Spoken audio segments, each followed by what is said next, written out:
Bem-aventurado aquele que teme ao Senhor. Sua esposa será como videira frutífera no interior de sua casa. Salmo 128, 1-3. Deus quer transformar seu lar enquanto você luta em silêncio pelo seu casamento. Você não veio até esse vídeo por acaso. Algo dentro de você reconheceu o título, não com animação, com aquela sensação pesada de quem vê escrito o que carrega em silêncio há muito tempo. E se você está aqui agora, provavelmente ninguém ao seu redor sabe o quanto você está lutando, porque você aprendeu a carregar isso sozinho. Aprendeu a responder, estou bem, quando por dentro está tudo menos bem. Eu preciso te fazer uma pergunta, e quero que você responda com honestidade, não para mim, mas para você mesmo. Quando foi a última vez que você e a pessoa com quem você é casado realmente se olharam nos olhos? Não uma olhada rápida de rotina, um olhar de verdade, aquele que diz, eu te vejo, eu ainda estou aqui, você ainda importa para mim. Você está tentando lembrar, não está? Existe um tipo de casamento que ninguém ora por ele. Não porque esteja bem, mas porque por fora parece estar. Não há gritos que atravessem a parede. Não há escândalo que chegue à orelha dos outros. Não há nada que justifique uma conversa de aconselhamento, pelo menos é o que parece. Mas dentro daquelas 4 paredes, existe uma distância que não está no metro quadrado. Está entre 2 pessoas que, sem perceber, foram se tornando educadamente estranhas uma para a outra. Você sabe do que eu estou falando? 2 pessoas que aprenderam a dividir o mesmo espaço sem realmente se encontrar. Que desenvolveram uma habilidade assustadora de dizer tudo bem, com uma naturalidade que até elas mesmas quase acreditam.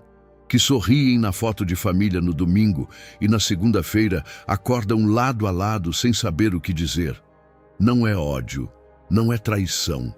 É algo que machuca de um jeito diferente, porque não tem nome fácil, não tem culpado óbvio e não tem o tipo de dor que as pessoas reconhecem quando você tenta descrever. E a pergunta que está presa na sua garganta, aquela que você nunca disse em voz alta, porque parece assustador demais colocar em palavras, é essa: será que o que nós temos ainda pode ser chamado de casamento? Ou já virou só um acordo de convivência? Se essa pergunta chegou perto de algo que você sente, eu preciso que você continue assistindo. Porque o que Deus tem para dizer ao seu lar hoje não é uma lista de conselhos. É uma palavra que vai direto nesse lugar que dói. E antes desse vídeo terminar, você vai orar por esse casamento de um jeito que talvez nunca tenha orado antes. Quando a fundação racha. Deixa eu te descrever alguém. Essa pessoa acorda cedo, não porque dormiu bem, mas porque a cabeça não deixa dormir mais. Ela vai até a cozinha, prepara o café e enquanto espera a água ferver, ela ora. Baixinho. Às vezes sem palavras, só com aquele peso no peito que Deus conhece melhor do que ela mesma consegue articular. Ela ora pelo casamento, ora pelo outro. Ora por forças para mais um dia. Depois guarda tudo isso dentro de si, coloca o sorriso no rosto e o dia começa. Essa pessoa é você. Você é o cônjuge invisível. Aquele que ainda acende uma vela quando o outro já apagou a luz. Que ainda dobra os joelhos quando o outro já nem lembra que existe um Deus que ouve. Que engole palavras que tinham todo o direito de ser ditas, escolhe a paz no lugar da razão e vai dormir toda noite carregando um peso que nunca dividiu com ninguém, porque não sabe como dividir sem parecer que está atacando, sem parecer que está fraco, sem abrir uma ferida que pode sangrar mais do que fechar. E a solidão que você sente não é a solidão de quem está sozinho, é a solidão de quem está do lado de alguém e mesmo assim se sente só. Essa é a pior espécie, porque não tem explicação simples, porque as pessoas ao redor não entendem, porque você mesmo às vezes se sente culpado por sentir isso, como se sentir falta de alguém que está do seu lado fosse uma ingratidão. Não é ingratidão, é uma ferida real, e Deus a vê. Existe algo que quase nenhuma pregação aborda com a honestidade que merece, que é a solidão espiritual dentro do casamento. Não a solidão de quem perdeu o cônjuge, a solidão de quem ora por um casamento enquanto o outro dorme, de quem intercede por uma família enquanto o outro sequer percebe que existe algo para interceder, de quem crê pela união quando a fé do outro esfriou tanto que já não aquece mais nem a si mesma. Você sabe o que é orar por alguém que não sabe que você está orando por ele. Você sabe o que é pedir a Deus que toque um coração que parece impermeável, que restaure uma conexão que o outro nem reconhece como perdida, que preserve um lar que por fora parece intacto, mas por dentro está rachando em lugares que ninguém vê.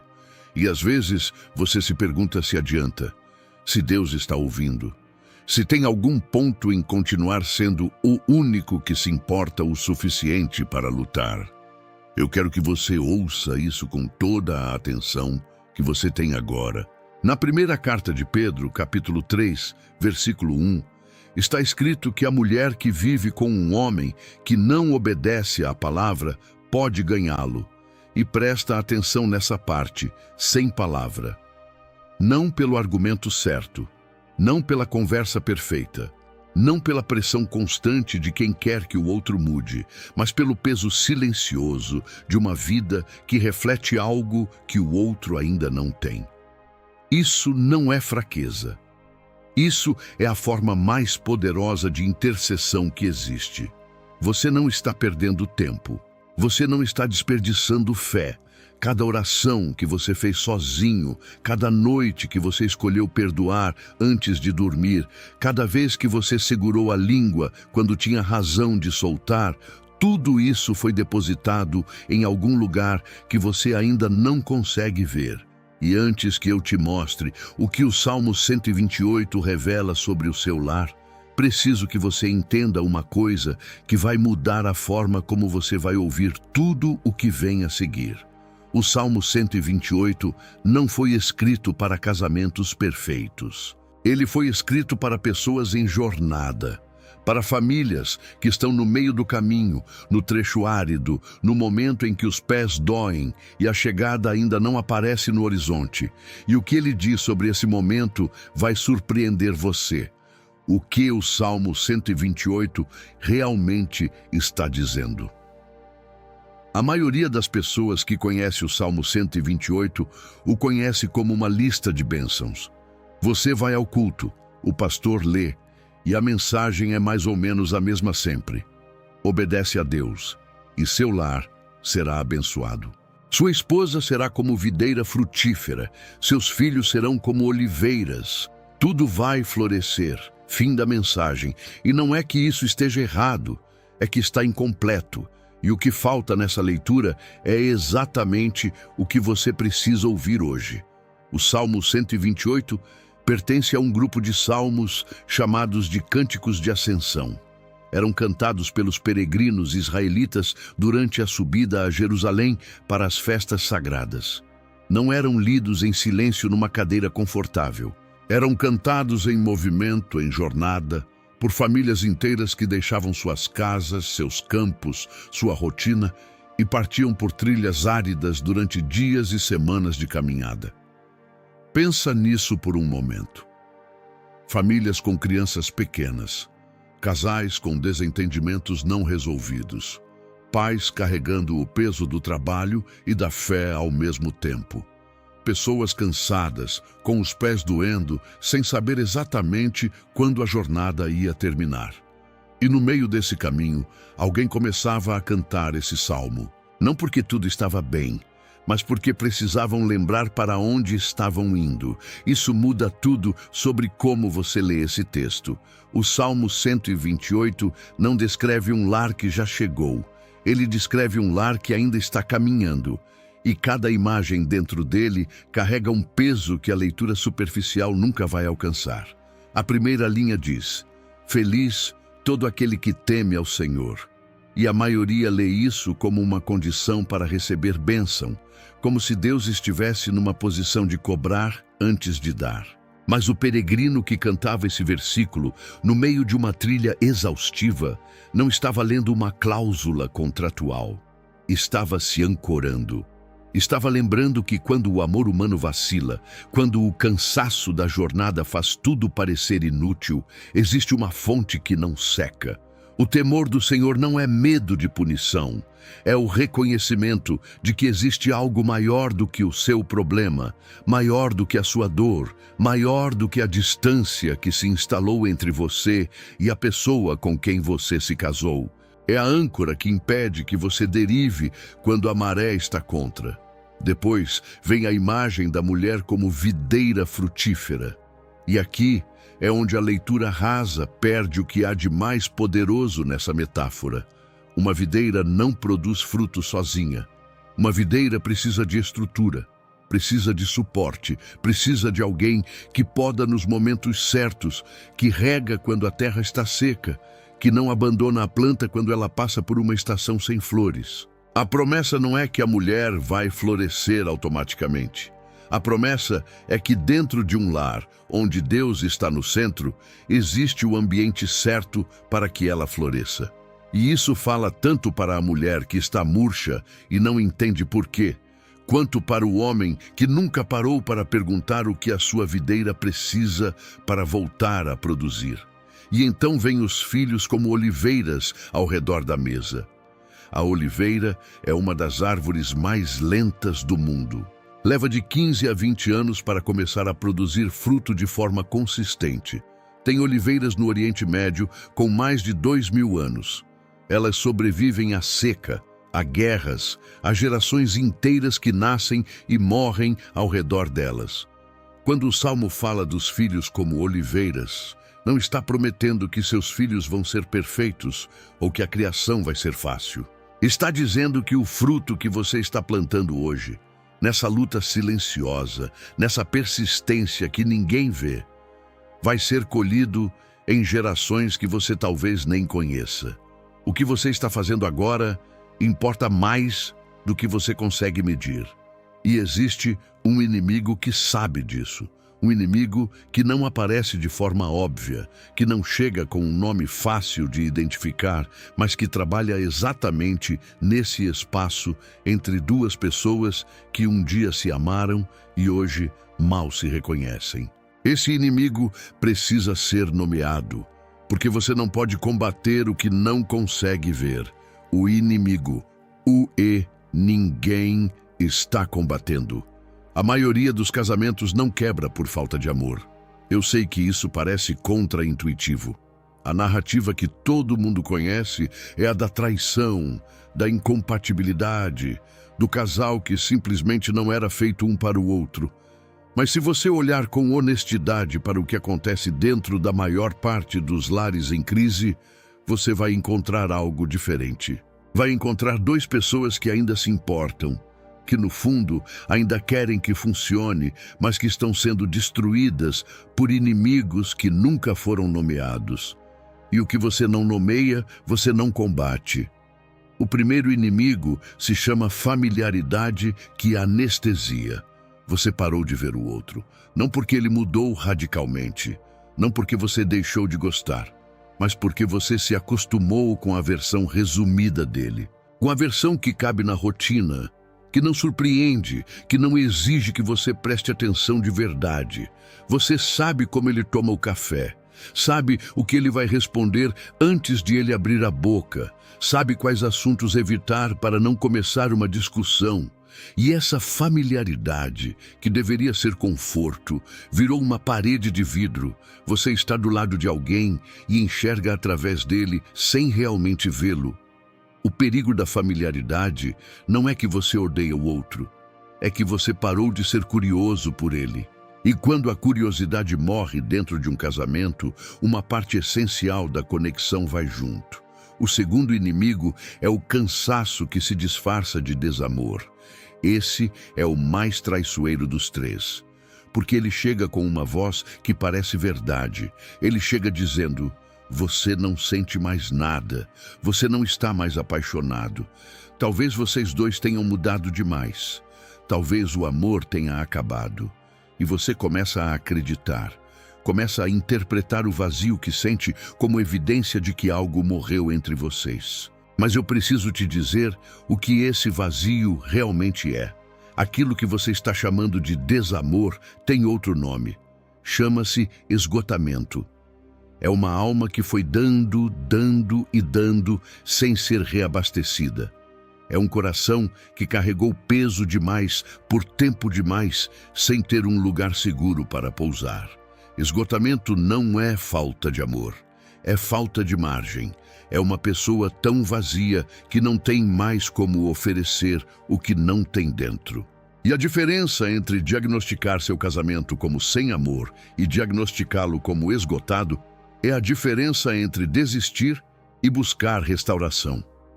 O terceiro inimigo é o mais silencioso e é o mais devastador. É a oração que parou. Não aconteceu de um dia para o outro, foi gradual.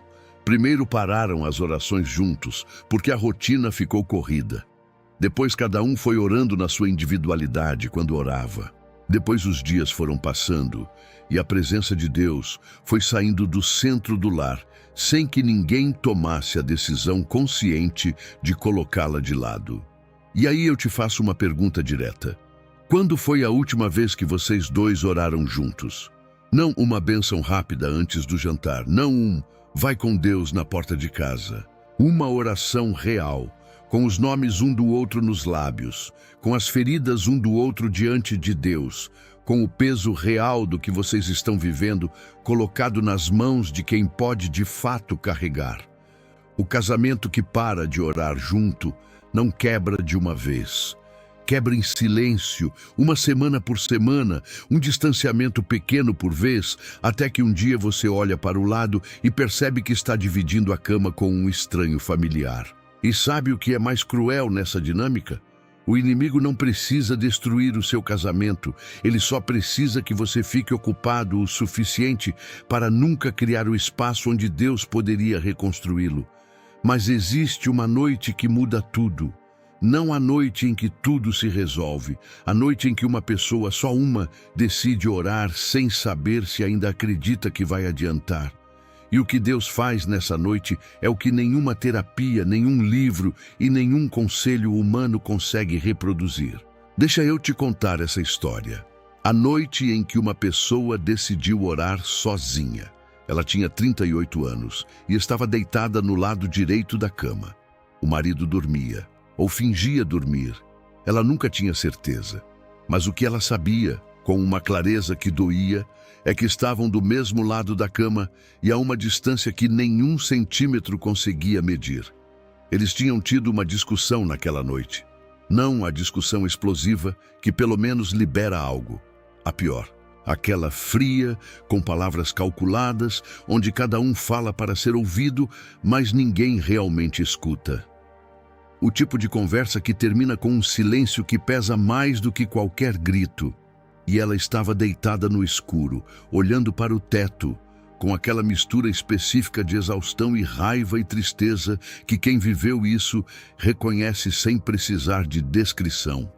E então, sem planejamento, sem emoção, quase como reflexo, ela começou a orar. Não foi uma oração bonita, não foi eloquente, não tinha a estrutura certa nem as palavras certas. Foi algo mais parecido com isso. Deus, eu não sei mais o que fazer. Eu estou tão cansada. Eu não quero desistir, mas não sei como continuar. Se você ainda está aqui, eu preciso que você me mostre. Isso foi tudo. Ela não ouviu uma voz. O marido não acordou transformado na manhã seguinte. Não houve um milagre cinematográfico que resolveu tudo em 48 horas. O que aconteceu foi mais silencioso do que isso e mais poderoso. Nos dias seguintes, ela começou a notar coisas pequenas. Uma paciência que ela não estava gerando por conta própria, surgindo nos momentos em que ia explodir. Uma pergunta que ela fez ao marido, não por obrigação, mas por uma curiosidade genuína que ela não sentia há meses. Um momento à mesa do jantar, onde os dois riram da mesma coisa e por um segundo, só um segundo, a distância sumiu. Ela não sabia nomear o que estava acontecendo, mas eu sei. Quando você ora por um casamento, mesmo sozinho, mesmo sem palavras bonitas, mesmo sem fé suficiente, você está fazendo algo que vai além da psicologia e da terapia e de qualquer ferramenta humana. Você está convidando uma terceira presença para entrar no seu lar. E essa presença começa a trabalhar em lugares que você não tem acesso, em corações que você não consegue alcançar, em memórias enterradas que precisam de luz para sarar, em padrões de comportamento que estão tão enraizados que só algo sobrenatural consegue mover. Isso é o que o Salmo 128 está prometendo.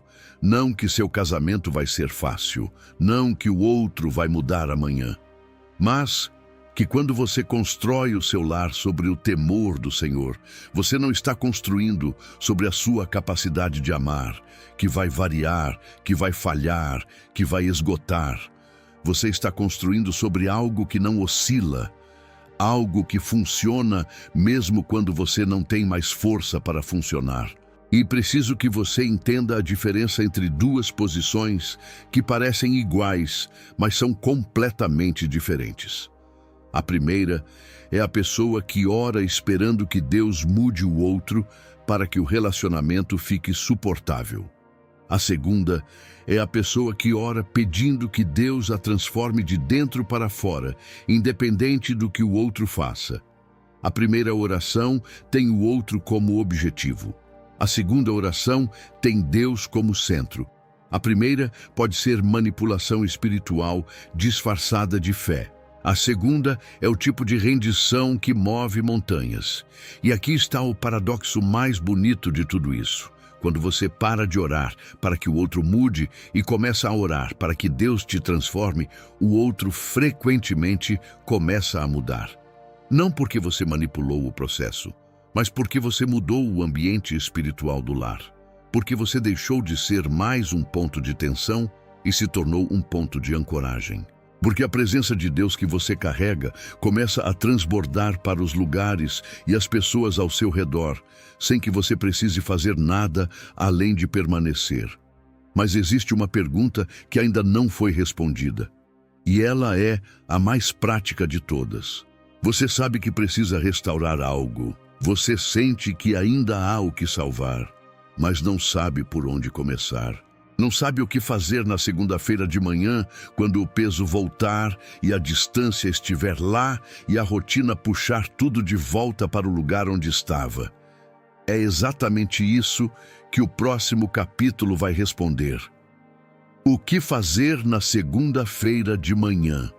Chega de teoria, você já entendeu o diagnóstico, já reconheceu os inimigos, já sentiu aquela mistura de esperança e peso que acontece quando alguém finalmente nomeia o que você estava vivendo, mas não conseguia articular. Agora vem a parte que a maioria dos conteúdos sobre casamento evita, porque é menos inspiradora, mas infinitamente mais necessária. O que você faz quando fecha esse vídeo e a vida real continua? A primeira coisa é a mais simples e a mais ignorada de todas. Você ora antes de falar, não depois da discussão, quando você precisa pedir desculpas. Antes de entrar na conversa difícil, antes de abordar aquele assunto que você sabe que vai gerar tensão, antes de responder aquela mensagem no tom errado, 30 segundos, uma respiração, uma frase simples direcionada a Deus. Me ajuda a falar com amor o que precisa ser dito. Isso não é religiosidade, é estratégia.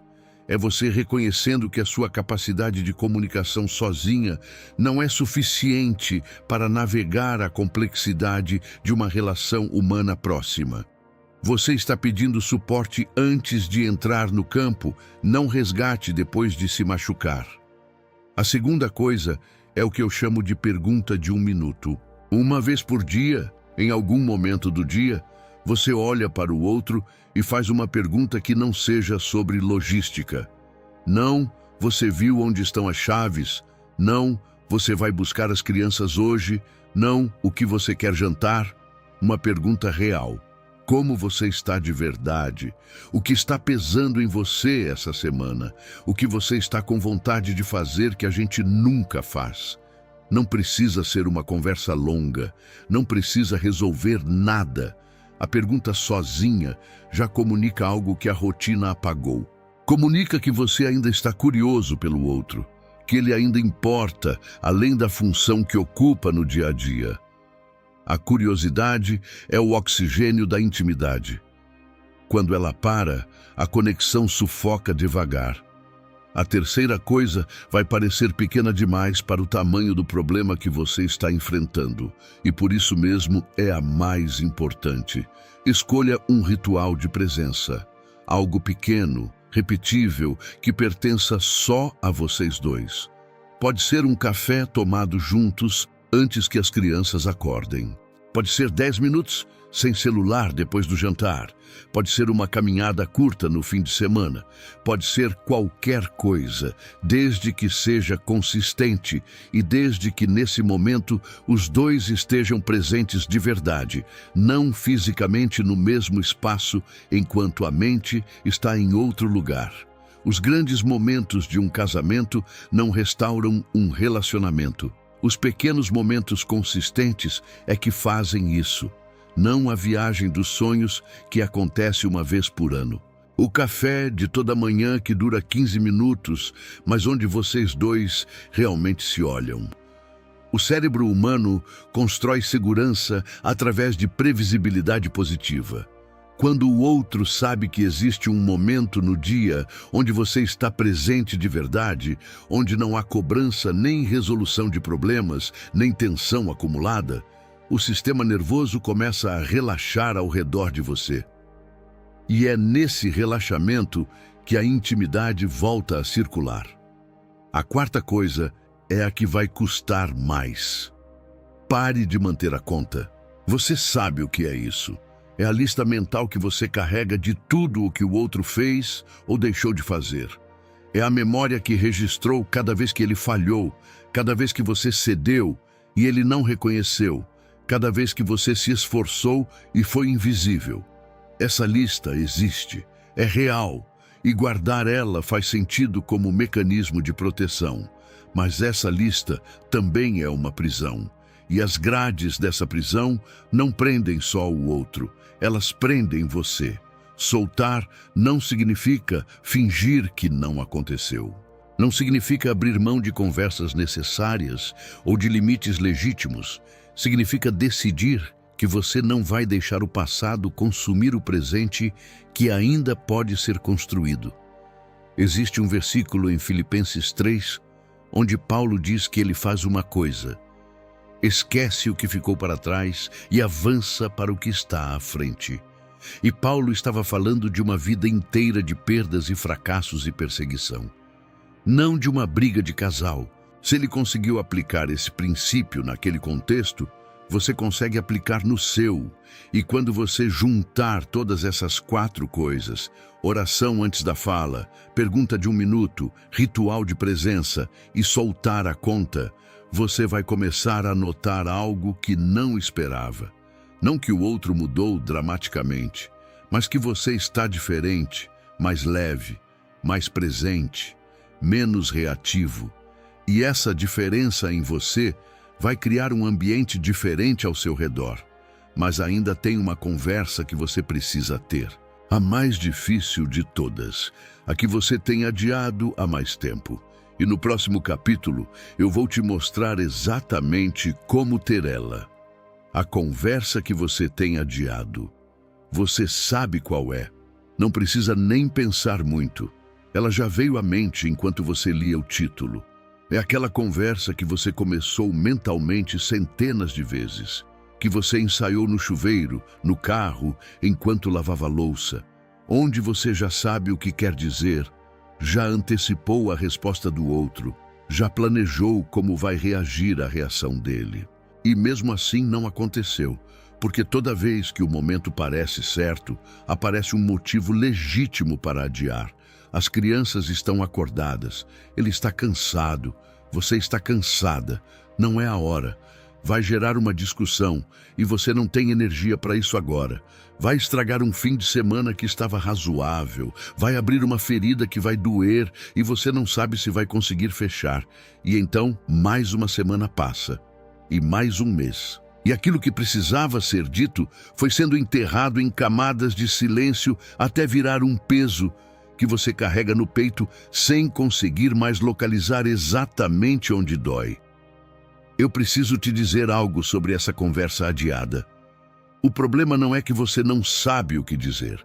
O problema é que você não sabe como dizer sem que vire uma batalha. E isso não é fraqueza, é inteligência emocional incompleta. Você desenvolveu sensibilidade suficiente para perceber que a conversa importa, mas ainda não tem a estrutura para conduzi-la sem que ela imploda. Então deixa eu te dar essa estrutura. Existe uma diferença fundamental entre duas formas de iniciar uma conversa difícil. A primeira começa com o outro. Você nunca me ouve. Você sempre faz isso. Você não percebe o quanto eu carrego. Cada frase começa com você e coloca o outro imediatamente na posição de réu. E quando alguém se sente acusado, o sistema nervoso ativa a defesa. A pessoa para de ouvir e começa a se proteger. A conversa que você precisava ter se transforma numa disputa de quem tem mais razão. A segunda forma começa com você mesmo, não como estratégia de manipulação, como honestidade real. Eu tenho me sentido distante de você, e isso me pesa. Eu sinto que a gente está em lados opostos de algo que não conseguimos nem nomear. Eu quero te contar o que está acontecendo em mim, porque eu ainda quero que a gente se encontre. Vê a diferença? A primeira conversa quer um vencedor. A segunda conversa quer conexão. E mesmo que o outro reaja mal no começo, mesmo que ele levante a guarda por reflexo, você plantou algo diferente. Você falou de você mostrou vulnerabilidade real.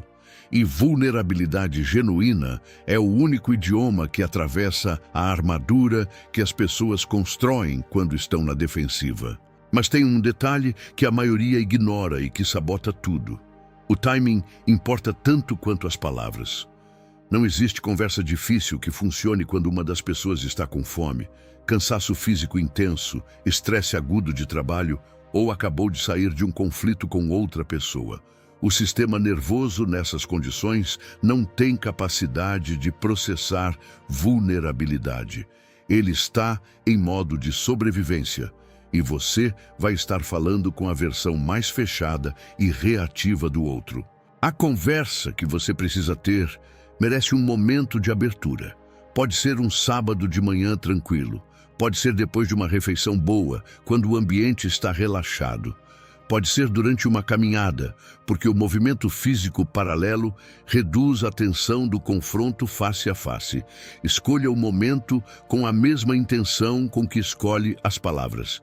E tem mais uma coisa, a mais importante de todas.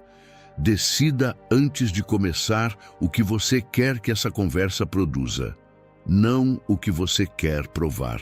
Não quem você quer que reconheça o erro, mas o que você quer construir do outro lado dessa conversa. Um entendimento, uma aproximação, um acordo, uma clareza que os dois precisam ter para seguir em frente. Quando você entra numa conversa difícil com um destino claro, você tem uma bússola para os momentos em que a emoção tenta sequestrar o rumo. Quando ele diz algo que dói e você sente o impulso de revidar, você volta para a pergunta: isso que eu estou prestes a dizer nos aproxima do lugar onde eu quero chegar ou nos afasta? Essa pergunta sozinha vai mudar a qualidade de todas as suas conversas difíceis. E depois que você tiver essa conversa, uma coisa vai se tornar clara. Uma coisa que este estudo inteiro tem estado apontando desde o primeiro capítulo, mas que agora vai ter peso diferente porque você vai sentir na própria experiência. Não existe lar restaurado sem escolha contínua. E a maior escolha que você vai fazer não acontece num momento dramático. Acontece toda manhã, em silêncio, antes que o dia comece. É sobre essa escolha que o último capítulo fala. A escolha que ninguém vê. Existe uma cena que acontece em milhões de lares todo dia e que nunca vai aparecer num filme. Não tem trilha sonora, não tem iluminação dramática, não tem um momento de virada onde os dois se olham e tudo se resolve numa fala perfeita.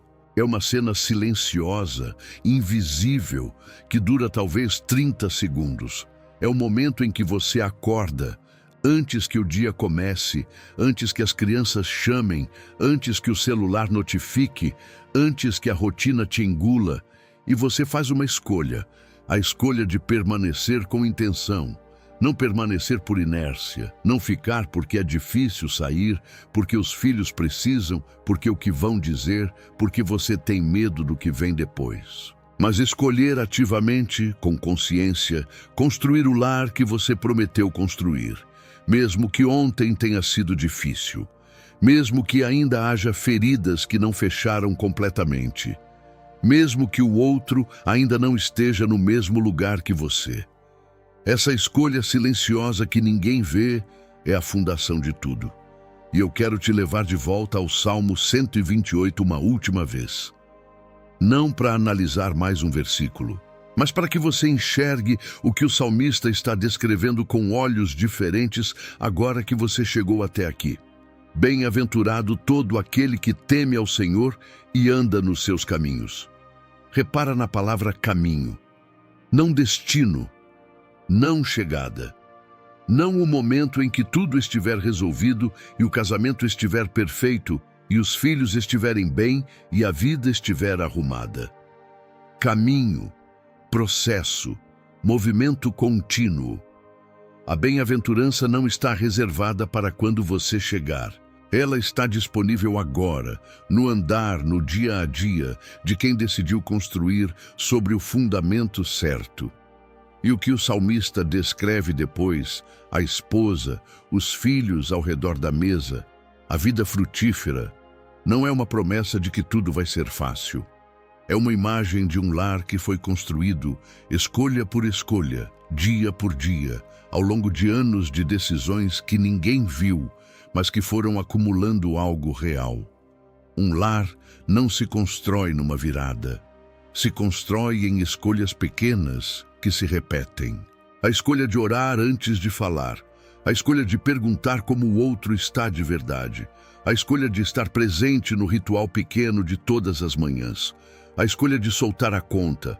A escolha de ter a conversa difícil no momento certo com as palavras certas. A escolha de não alimentar a familiaridade que anestesia. A escolha de reconhecer o cansaço pelo nome certo, em vez de confundi-lo com desamor. Cada uma dessas escolhas é invisível para o mundo. Ninguém vai te aplaudir por elas. Não vão aparecer nas suas redes sociais.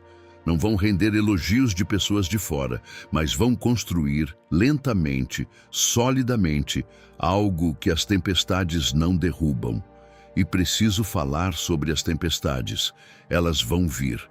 Esse estudo não é uma vacina contra dificuldades, não é uma fórmula que, se aplicada corretamente, elimina a dor do caminho. Casamentos reais, entre pessoas reais, vivendo vidas reais, têm crises, têm estações secas. Tem momentos onde tudo o que você aprendeu parece insuficiente diante do peso do que está sobre você. O que muda quando você constrói sobre o fundamento certo não é a ausência das tempestades. É o que você tem para se segurar quando elas chegam. Você tem uma presença que não oscila. Você tem uma estrutura que foi construída antes da crise, não improvisada durante ela. Você tem o hábito da oração que já é reflexo, não esforço de emergência. E você tem a memória de todas as manhãs, em que você fez a escolha silenciosa e o lar continuou de pé. Essa memória é uma forma de fé. A fé que não é sentimento, mas evidência acumulada de que Deus é fiel no cotidiano de quem o escolhe. Deixa eu terminar com algo que quero que você leve. O lar que Deus quer construir com você é maior do que o casamento que você está tentando salvar. É maior do que a crise que você está atravessando agora. É maior do que a versão do relacionamento que você conhece até hoje. Mas ele só pode ser construído de dentro para fora. Começa no seu coração antes de chegar ao seu lar. Começa na sua rendição antes de aparecer na sua relação. Começa naquela oração silenciosa de madrugada que ninguém viu, onde você disse a Deus que estava exausto e não sabia mais como continuar. Ele ouviu essa oração. E o fato de você estar aqui até o final desse estudo, com tudo o que você está carregando, já diz algo sobre quem você é. Você não desistiu. Você ainda está buscando. Você ainda acredita que é possível. Isso não é pouca coisa. Isso é tudo. Agora vai. Não para um casamento perfeito, para a próxima escolha certa. E depois a seguinte. E depois a seguinte. É assim que se constrói um lar que dura.